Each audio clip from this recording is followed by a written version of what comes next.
En 1941, la Seconde Guerre mondiale dure déjà depuis plus de 2 ans.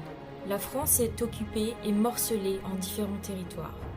La résistance commence à se construire et les services secrets anglais envoient des agents dans tous les territoires occupés afin de désarmer les administrations de guerre. Les agents secrets comme les résistants proviennent de différents pans de la société et vont travailler ensemble.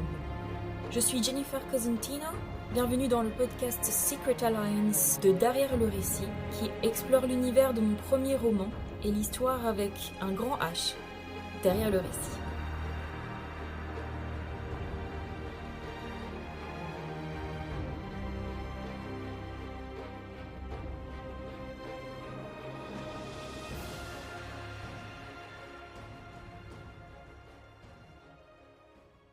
Pour ce premier épisode, je vais revenir sur la trame principale de mon premier roman, disponible en version numérique sur toutes les librairies en ligne. Je vous laisse un lien dans la description pour information.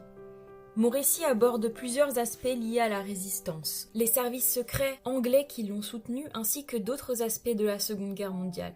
Pour commencer, nous allons discuter de la situation de l'Europe et plus particulièrement de la France et du Royaume-Uni au moment où le récit commence, en février 1941. Au début du récit, 8 agents du Subversive War Service, ou SWS, service secret fictif inspiré de plusieurs services secrets anglais qui ont existé pendant la guerre, sont parachutés en territoire occupé français pour rejoindre un réseau de résistance et les soutenir dans des missions de sabotage et d'espionnage dans diverses villes de France.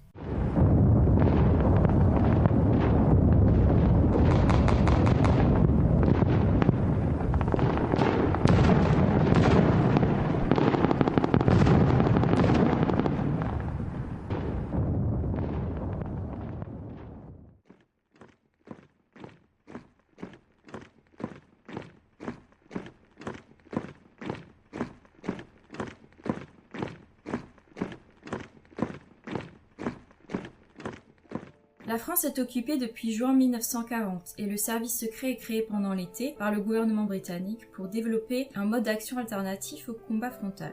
Le SWS est inspiré de 2 services secrets britanniques qui ont réellement existé, le Special Operations Executive, SOE, et l'Intelligence Service, dont nous aurons l'occasion de parler plus longuement dans un autre épisode. Différentes sections de ce service secret sont créées pour chaque pays européen occupé, où le Royaume-Uni souhaite envoyer des agents. Au cours de mon récit, nous nous concentrons sur la section française, où nous découvrons 3 femmes et 5 hommes originaires de différentes villes d'Angleterre, aux profils et aux métiers variés. Tous ont été entraînés pendant des mois pour fabriquer des explosifs et être discrets afin de récupérer des informations vitales pour avoir l'avantage dans la guerre militaire. 4 d'entre eux sont d'ailleurs des opérateurs radio formés à l'émission de messages en morse via un émetteur portatif avec lequel ils sont parachutés. Les 3 femmes du groupe sont opératrices radio, notamment dans le récit, correspondant aux informations que j'ai trouvées dans mes recherches sur les profils des agents du SOE. Les agents sont tous anglais, mais parlent parfaitement le français pour se fondre dans le territoire occupé. Il s'agit là d'un prérequis obligatoire pour éviter au maximum de perdre un agent trop rapidement. L'équipe envoyée en France est dirigée depuis Londres dans un édifice de Baker Street par le colonel Hugh Bright, vétéran de la Première Guerre mondiale. En 1941, il est assisté du lieutenant Joseph Clark et son équipe est encore assez réduite.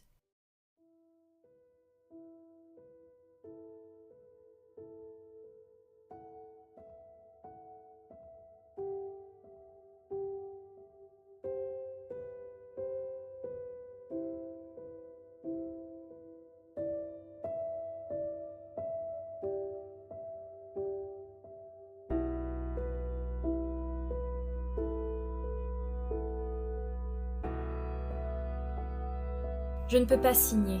Je ne peux pas être complice de cette monstrueuse machination qui n'a pu être conçue que par des sadiques en délire. Je ne peux pas sanctionner cet outrage à l'armée française et me déshonorer moi-même. Tout plutôt que cela, tout même la mort. La mort, elle ne me fait pas peur. Mon devoir est tout tracé. Les Boches verront qu'un Français aussi est capable de se saborder. Je sais que le seul être humain qui pourrait encore me demander des comptes, ma mère, qui m'a donné la vie. me pardonnera lorsqu'elle saura que j'ai fait cela pour que des soldats français ne puissent pas être traités de criminels et pour qu'elle n'ait pas, elle, à rougir de son fils. Journal de Jean Moulin, premier combat, édition de minuit 1965.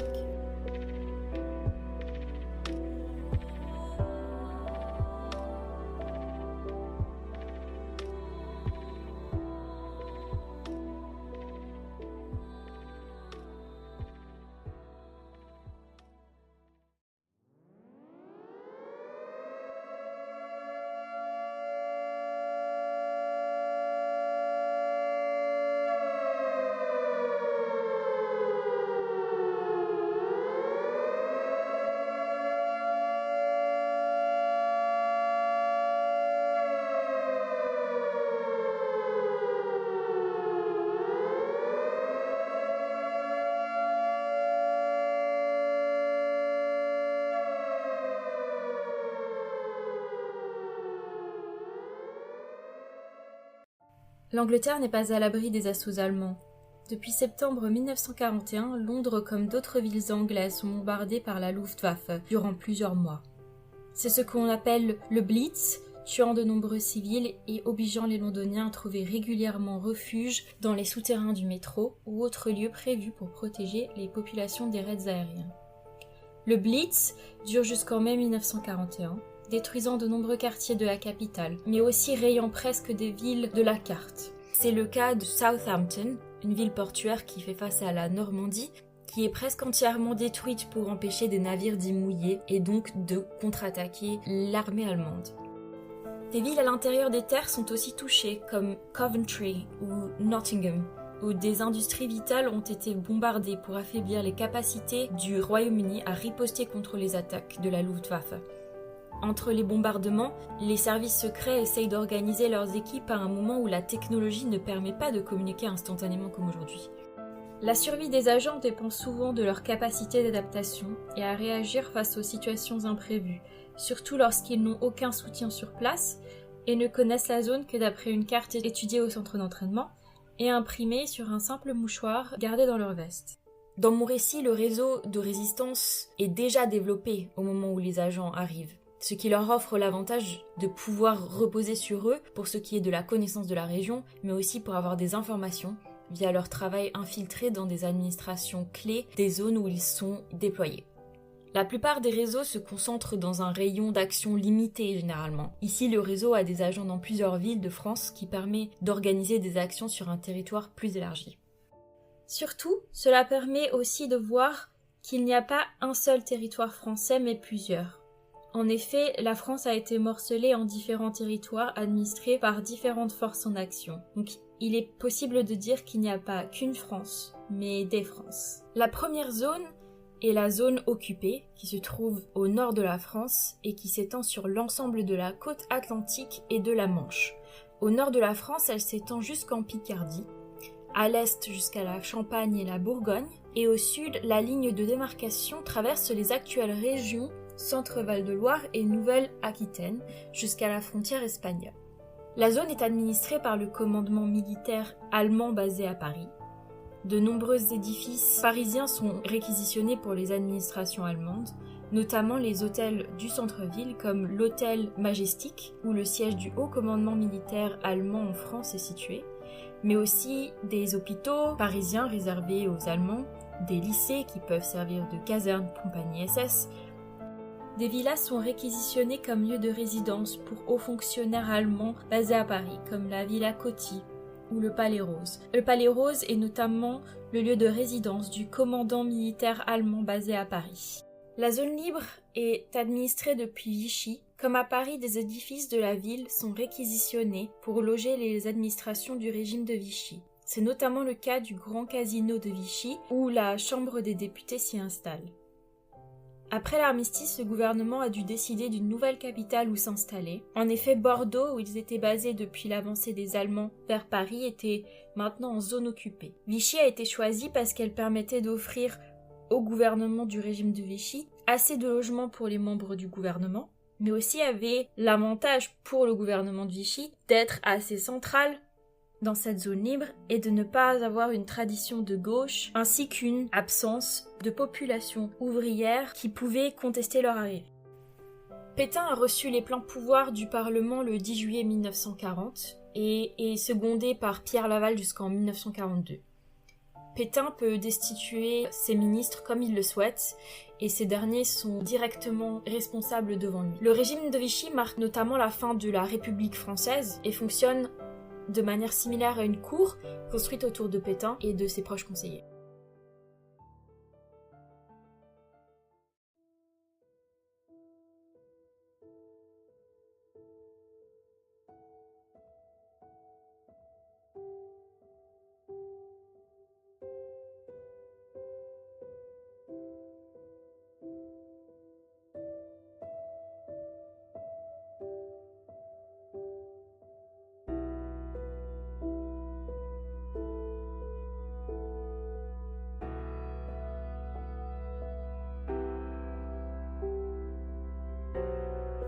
Le cardinal Gerlier a fait un appel pour que les gens ne dansent plus, parce que la danse est une insulte à la souffrance et à la douleur. Mademoiselle Marie-Louise Belmont, la grande directrice qu'on ne voit jamais, m'a fait appeler. Elle voulait que j'use de l'influence que j'ai sur mes camarades pour leur dire de ne plus aller danser. Je me suis débattue et j'ai plaidé notre cause avec tant de chaleur qu'elle a fini par autoriser les leçons de danse, mais pas les sauteries. De toute façon, je ne vois pas bien de quoi ils se mêlent. Il y a des choses plus urgentes à dire et à faire pour la France et pour ceux qui souffrent. Et puis il y a déjà assez de choses qui nous gâchent la vie, sans qu'on vienne encore en rajouter. Quelquefois je me dis que si la guerre continue encore longtemps, je vais en mourir sans avoir vécu, sans avoir aimé. Vendredi dernier, il a fait moins 17 degrés. On ne trouve plus de légumes et tout le monde pense qu'on va crever de faim et de froid. Mes parents sont contre le marché noir, mais maman fait du troc avec les tickets de tabac. Dans beaucoup de familles, chacun a son sac à pain avec sa ration, mais chez nous, papa n'a pas voulu. Il nous a dit que c'était à chacun de se restreindre et que c'est comme ça qu'on apprend la fraternité. Il est furieux que Pétain ait changé la devise de la République. Il trouve que travail, famille, patrie, c'est mesquin. Il a bien raison. Denise Doménac, Une jeune fille libre, édition Les Arènes, 2005.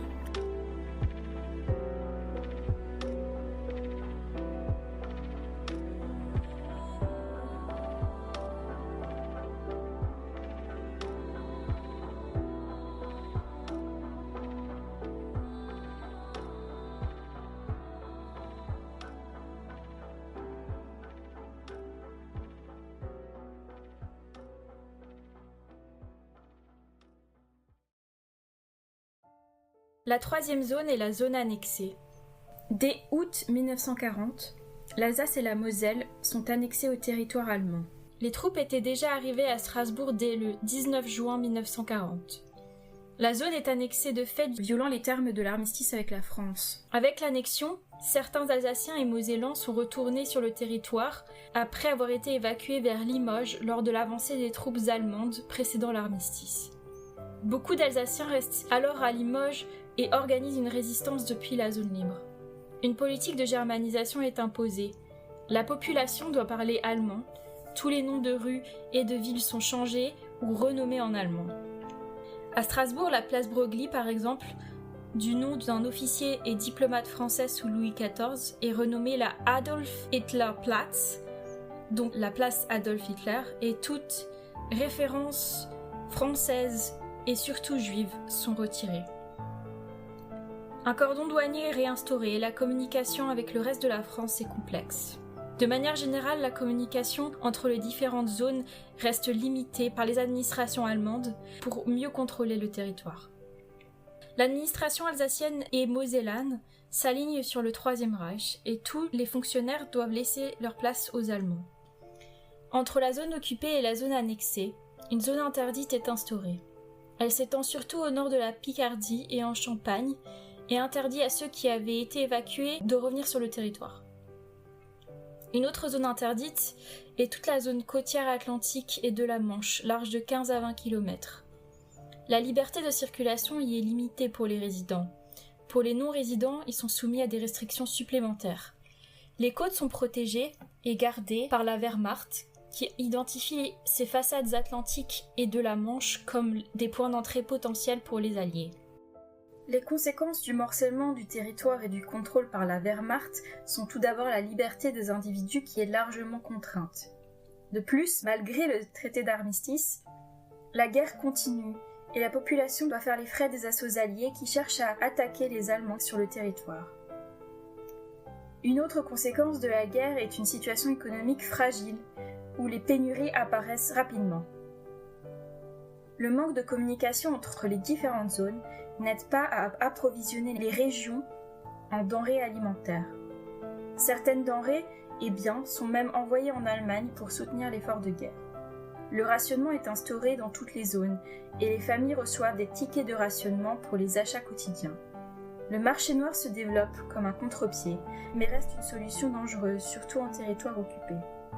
Une pénurie de main-d'œuvre est aussi importante, avec 1,5 million de soldats français prisonniers en Allemagne. Ils travaillent notamment dans les industries allemandes et dans les fermes pour soutenir l'effort de guerre. Les administrations changent sur tout le territoire. Une partie de la population qui est partie en 1940 ne peut pas retourner chez elle, ce qui crée une pression sur les administrations de la zone libre notamment.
Mon tout petit, si un jour tu lis cette lettre, c'est que je serai mort quelque part en Afrique ou ailleurs au service de la France.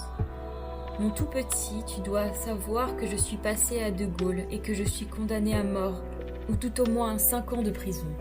Il paraît que tous nos noms sont affichés à la mairie de notre commune de naissance.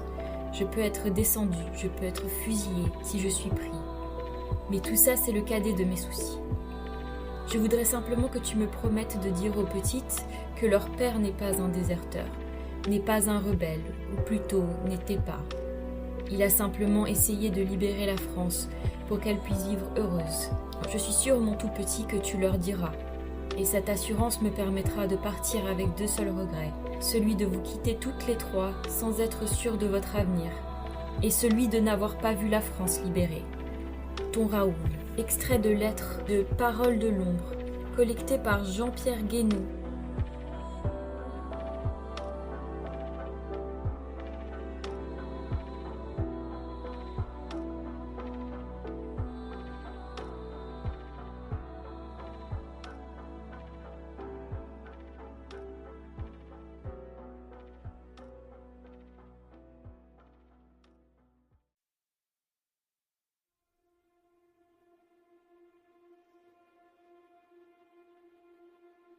Je conclus ce panorama du Royaume-Uni et de la France pendant la Seconde Guerre mondiale sur ces différents territoires dans lesquels les agents secrets britanniques de mon récit vont évoluer.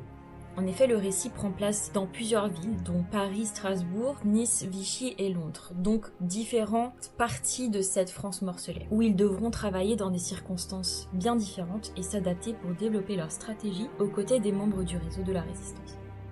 Dans de prochains épisodes, nous aborderons d'autres aspects du récit, notamment pour évoquer les modes d'action de la résistance, les services secrets anglais en France, ainsi que des portraits de personnages et l'univers du roman, qui réutilise avec une licence créative l'imaginaire de la résistance et de la coopération entre civils, militaires, militants politiques de différents pays pour résister contre les forces armées allemandes.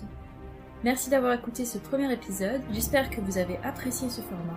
Avant de conclure ce podcast, je vous rappelle que mon premier roman Secret Alliance est disponible en version numérique sur plus de 200 librairies en ligne. Un lien est dans la description. Vous pouvez également retrouver des articles sur mon blog et me retrouver sur les réseaux sociaux.